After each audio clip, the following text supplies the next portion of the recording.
Good morning all of you. कैसे हैं आप सभी? आशा आप सभी अच्छे होंगे।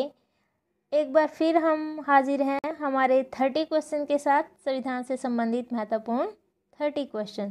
तो इसमें फर्स्ट है, फर्स्ट नहीं कह सकते हम इसको, 61 है। 2 वीडियो और हम इससे पहले बना चुके हैं, वो वीडियो भी आप देख सकते हैं प्लेलिस्ट में जाकर। मौलिक अधिकारों को संसद में संशोधित किया जा सकता है एवं राष्ट्रीय आपात के समय जीवन एवं व्यक्तिगत स्वतंत्रता के अधिकार को छोड़कर अन्य मौलिक अधिकारों को स्थगित किया जा सकता है। कहने का मतलब है कि मौलिक अधिकारों को क्या है, संसद में संशोधन किया जा सकता है मौलिक अधिकारों में भी, और जीवन और व्यक्तिगत स्वतंत्रता के अधिकार को छोड़कर बाकी अधिकारों को क्या है, आपातकाल के समय भी स्थगित किया जा सकता है। मूल संविधान में 7 मौलिक अधिकार थे, लेकिन अब क्या है, 6 मौलिक अधिकार हैं। संपत्ति का जो मौलिक अधिकार है उसको हटा दिया गया है।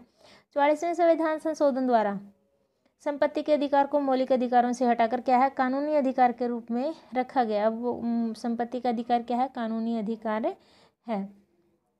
मूल अधिकारों की मांग किसने की थी?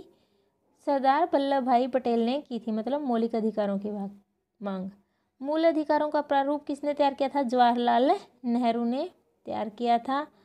नीति निर्देशक सिद्धांत क्या है, आयरलैंड के संविधान से लिए गए हैं। इसे लागू कराने के लिए न्यायालय नहीं जाया जा सकता, यह समाज की भलाई के लिए है। कहने का मतलब है कि जो नीति निर्देशक सिद्धांत है वो क्या है, आयरलैंड के संविधान से लिए गए हैं, और ये नीति निर्देशक सिद्धांत हैं, इनको क्या है, न्यायालय के द्वारा इनको ज़बरदस्ती लागू नहीं किया जा सकता। ये निर्देश होते हैं राज्य सरकारों को कि समाज की भलाई के लिए क्या क्या कार्य करने हैं।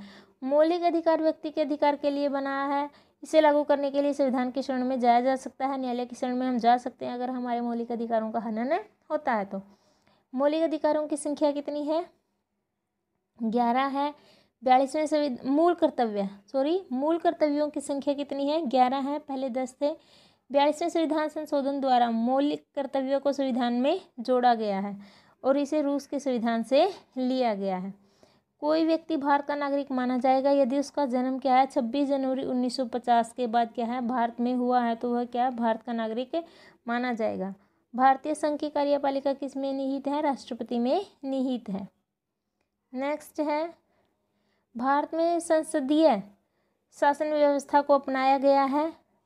राष्ट्रपति नाम मात्र की कार्यपालिका है, प्रधानमंत्री तथा उसका मंत्रिमंडल वास्तविक कार्यपालिका होती है। संसदीय शासन व्यवस्था की विशेषता होती है कि इसमें 2 प्रकार की कार्यपालिका होती है, नाम मात्र और वास्तविक कार्यपालिका। नाम मात्र कार्यपालिका राष्ट्रपति होता है और वास्तविक कार्यपालिका प्रधानमंत्री और उसका मंत्रिमंडल होता है। राष्ट्रपति देश का क्या है, संवैधानिक प्रधान होता है। राष्ट्रपति भारत का प्रथम नागरिक भी राष्ट्रपति होता है। राष्ट्रपति चुने जाने के लिए न्यूनतम आयु कितनी होती है? 35 वर्ष होता है, और वह लोकसभा का सदस्य निर्वाचित किए जाने के योग्य होना चाहिए। राष्ट्रपति का कार्यकाल कितना होता है? 5 वर्ष ही होता है।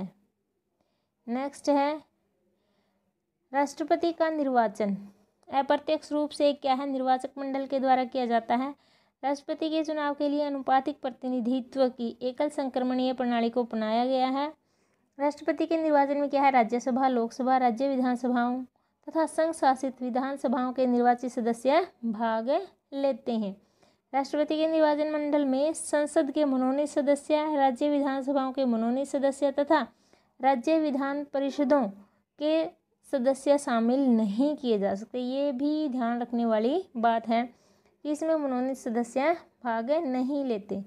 राष्ट्रपति के चुनाव संबंधी विवादों की छानबीन तथा निर्णय क्या है, सर्वोच्च न्यायालय में किया जाएगा। सर्वोच्च न्यायालय द्वारा ही राष्ट्रपति के जो चुनाव से संबंधी वाद विवाद होते हैं वो क्या है, सर्वोच्च न्यायालय द्वारा ही उनका समाधान किया जाएगा, हल किए जाएंगे। राष्ट्रपति राज्यसभा में 12 तथा लोकसभा में 2 सदस्य नियुक्त करता है। राष्ट्रपति पद के उम्मीदवार के लिए निर्वाचक मंडल के 50 सदस्य प्रस्तावक तथा 50 सदस्य क्या है, अनुमोदक होते हैं। कि राष्ट्रपति का जो चुनाव होता है, उम्मीदवार जो खड़ा होता है उसके लिए क्या है, निर्वाचक मंडल होता है, जो 50 सदस्य पहले प्रस्ताव डालते हैं और 50 सदस्य उसके क्या है, अनुमोदक होते हैं। राष्ट्रपति का निर्वाचन अवैध घोषित किए जाने पर उसके द्वारा किए गए कार्य अवैध नहीं होंगे। अगर राष्ट्रपति चुनने जाने के बाद उसके द्वारा कार्य किए गए हैं, लेकिन बाद में होता है कि राष्ट्रपति का जो चुनाव था वो अवैध था, लेकिन उसने उस काल में जो कार्य किए हैं वो आवेदन नहीं होंगे। पद धारण करने से पूर्व राष्ट्रपति को भारत के मुख्य न्यायाधीश या उसकी उपस्थिति में उच्च न्यायालय के वरिष्ठतम न्यायाधीश के सम्मुख क्या है, शपथ लेनी होती है, उच्चतम न्यायालय के। 5 वर्ष से पूर्व राष्ट्रपति उपराष्ट्रपति को संबोधित कर अपना त्यागपत्र दे सकता है, कि 5 वर्ष से पहले भी राष्ट्रपति उपराष्ट्रपति को अपना त्यागपत्र दे सकता है। नेक्स्ट है,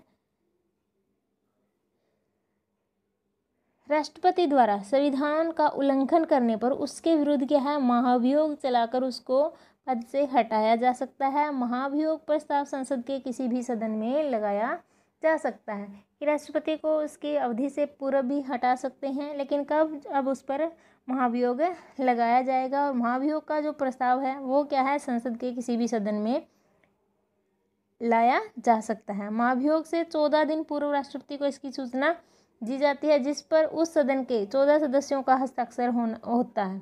मतलब 14 सदस्य हस्ताक्षर करके और 14 दिन पूर्व क्या है, राष्ट्रपति को इसकी सूचना देते हैं कि आप पर महाभियोग लगाया जा रहा है।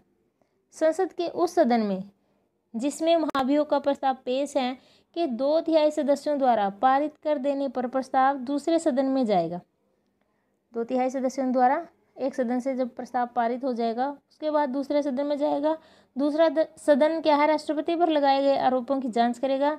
जांच में राष्ट्रपति के ऊपर लगाए गए आरोपों को सिद्ध करने वाला प्रस्ताव क्या है, 2/3 बहुमत से पारित हो जाता है, तब राष्ट्रपति पर महाभियोग की प्रक्रिया क्या है, पूरी समझी जाएगी। मतलब दोनों सदन 2/3 बहुमत से प्रस्ताव पास कर दें तब। राष्ट्रपति के रिक्त पद को 6 माह के अंदर भरना होता है। राष्ट्रपति के निर्वाचन में अगर विलंब हो तो राष्ट्रपति अपने पद की अवधि समाप्त हो जाने पर भी अपने उत्तराधिकारी के चुनाव तक पद पर बना रहेगा। ऐसी दशा में उपराष्ट्रपति राष्ट्रपति के रूप में कार्य नहीं कर सकता। ऐसे तो उपराष्ट्रपति राष्ट्रपति के रूप में कार्य करता है जब कभी राष्ट्रपति कहीं बाहर गया हो या बीमार हो लंबे समय तक, तो ऐसे में उपराष्ट्रपति राष्ट्रपति के रूप में कार्य करता है। लेकिन अगर राष्ट्रपति के पद पर विलंब हो, मतलब कि राष्ट्रपति का कार्यकाल पूरा हो चुका है लेकिन चुनाव नहीं हुआ है, तो उस दौरान क्या है, जो राष्ट्रपति होता है वो अपना कार्य करेगा जब तक नया राष्ट्रपति नहीं आता। तो ये थे महत्वपूर्ण 30 क्वेश्चन। आज आपको वीडियो पसंद आया होगा। अगर वीडियो पसंद आया तो प्लीज़ वीडियो को लाइक करें, शेयर करें तथा चैनल को सब्सक्राइब करें। धन्यवाद।